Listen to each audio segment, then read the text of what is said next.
Madame la Présidente du Sénat et chères sœurs, Sa Majesté Nana Désiré Amon Tanoé, Président de la Chambre des rois et chef traditionnel, Monsieur le ministre d'Enseignement technique, de la formation professionnelle et de l'apprentissage, Monsieur le commissaire de l'UEMOA, M. Ngolo Coulibaly, ci-devant,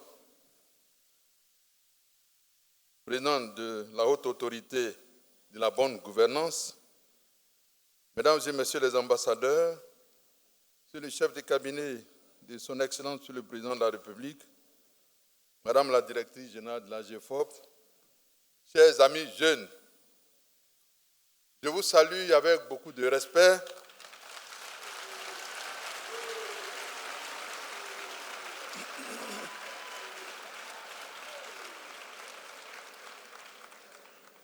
Monsieur le ministre,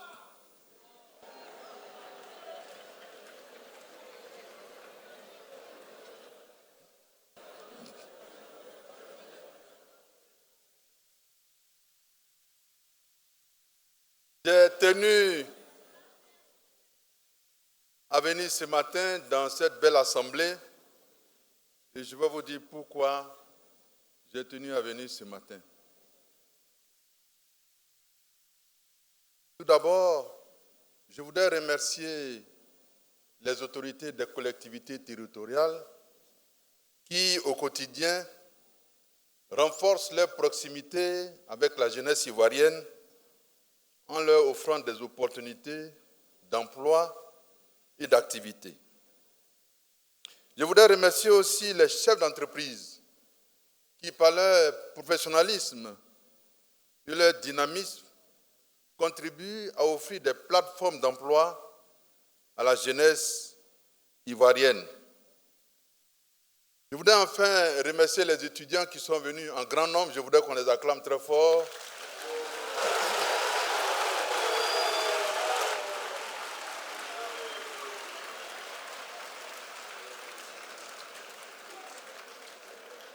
Parce que j'ai un message d'espérance pour eux de la part du président de la République. À cause de la formation professionnelle et en vue de renforcer le dispositif d'encadrement de la jeunesse ivoirienne dans le domaine de la formation professionnelle, Monsieur le Président de la République a fait débloquer depuis 2021 plus de 450 milliards de francs CFA pour renforcer le dispositif.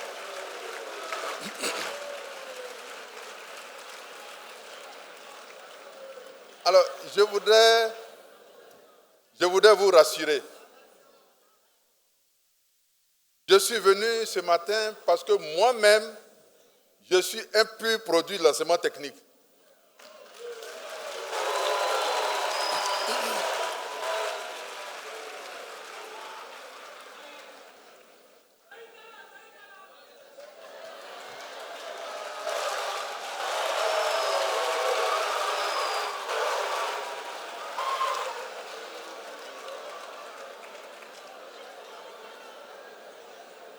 Alors, pour vous encourager, je suis venu vous encourager parce que l'enseignement technique est une chance pour les pays africains qui ont compris que c'est vraiment une chance. Voyez-vous, en Suisse, en Allemagne, en Autriche, dans les grands pays dragons d'Asie, qu'on appelle les dragons d'Asie, tous ces pays qui bousculent la hiérarchie des grandes nations dans le monde, nous donnent de comprendre que l'enseignement technique absorbe plus de 40 à 50 et 60% de tout l'effectif des étudiants et élèves dans leur société. Alors que nous, pour l'instant, Monsieur le ministre, nous avons à peine 6%. À peine. Vous voyez que l'écart qu'il y a entre nous et ces grands pays est très important. C'est pourquoi je suis venu pour encourager les étudiants dans la filière de l'enseignement technique. Pourquoi? Observez. En Italie, par exemple, en Autriche, par exemple, en Allemagne, par exemple, et en France, qui est le plus proche pour nous, quand on regarde les tissus industriels, ce tissu industriel est composé de petites et moyennes entreprises, de start-up, dont la compétence et la qualité de production s'imposent aux grandes industries qui sont elles-mêmes obligées d'aller s'alimenter dans les start-up, dans les petites et moyennes entreprises, parce qu'il y a de la qualité. Et qui est à la base de tout cela? C'est simplement l'enseignement technique.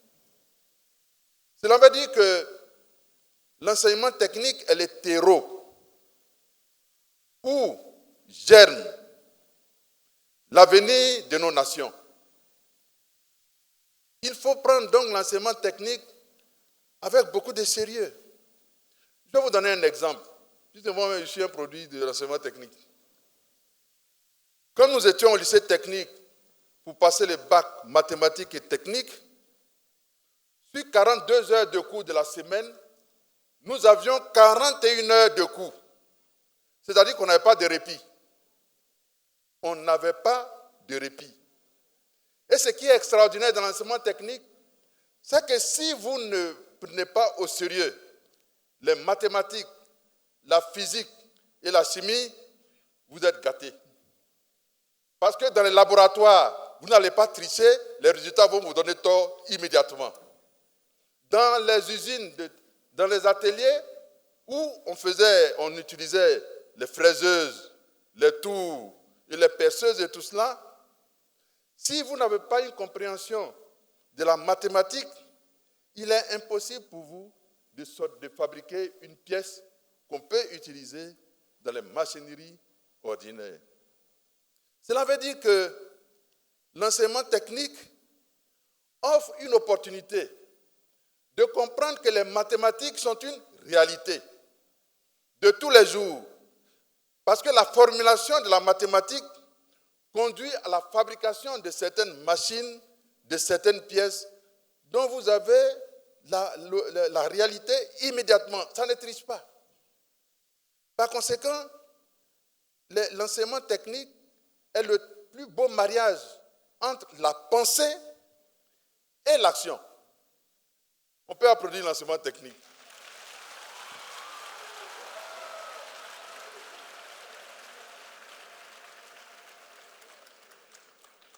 Je suis venu donc vous encourager.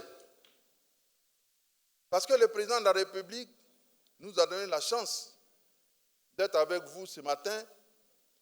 Et je me réjouis que ma soeur Kandia Camara, Madame la Présidente, soit là. Elle qui est une enseignante dans l'âme, elle est née pour ça. Elle adore l'enseignement.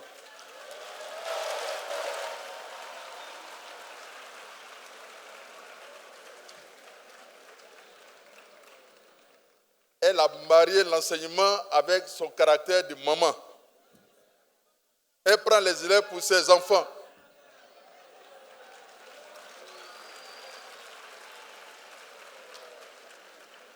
Et je voudrais féliciter Mme Koulibaly de la GFOP pour avoir eu l'idée de ce forum.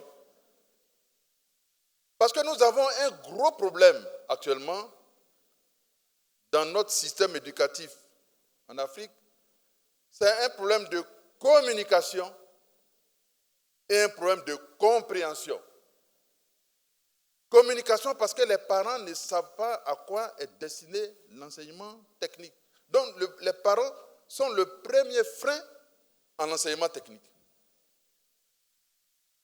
Un problème de compréhension parce qu'on ne comprend pas que l'enseignement technique donne à l'étudiant ou à l'élève au moins 3 possibilités. quand on suit l'enseignement technique. La première possibilité, c'est que quand vous sortez d'un lycée professionnel ou d'une université technique, vous êtes directement utilisable à l'emploi. Deuxième possibilité, si vous n'êtes pas employé, alors vous devenez vous-même employeur. Troisième possibilité, et c'est la plus intéressante, c'est que l'enseignement technique fait de vous un chercheur potentiel qui peut transformer le monde par son travail assidu et sa capacité à comprendre le monde en mouvement. Je veux vous dire que les réseaux sociaux que vous utilisez tous les matins, tous les soirs, à midi, à n'importe quelle heure, ça vient d'où? C'est l'enseignement technique. Le jour où l'enseignement technique va s'arrêter, pour ne plus faire les réseaux sociaux, on n'aura plus de réseaux sociaux. Donc vous comprenez que nous-mêmes, on devient produit de l'enseignement technique de par nos habitudes informatiques. Donc il y a intérêt à comprendre que l'enseignement technique est une chance pour notre pays.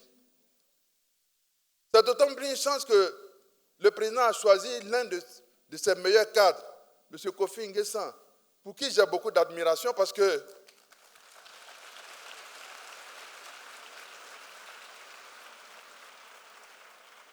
il était directeur de l'Institut de l'École nationale de statistique.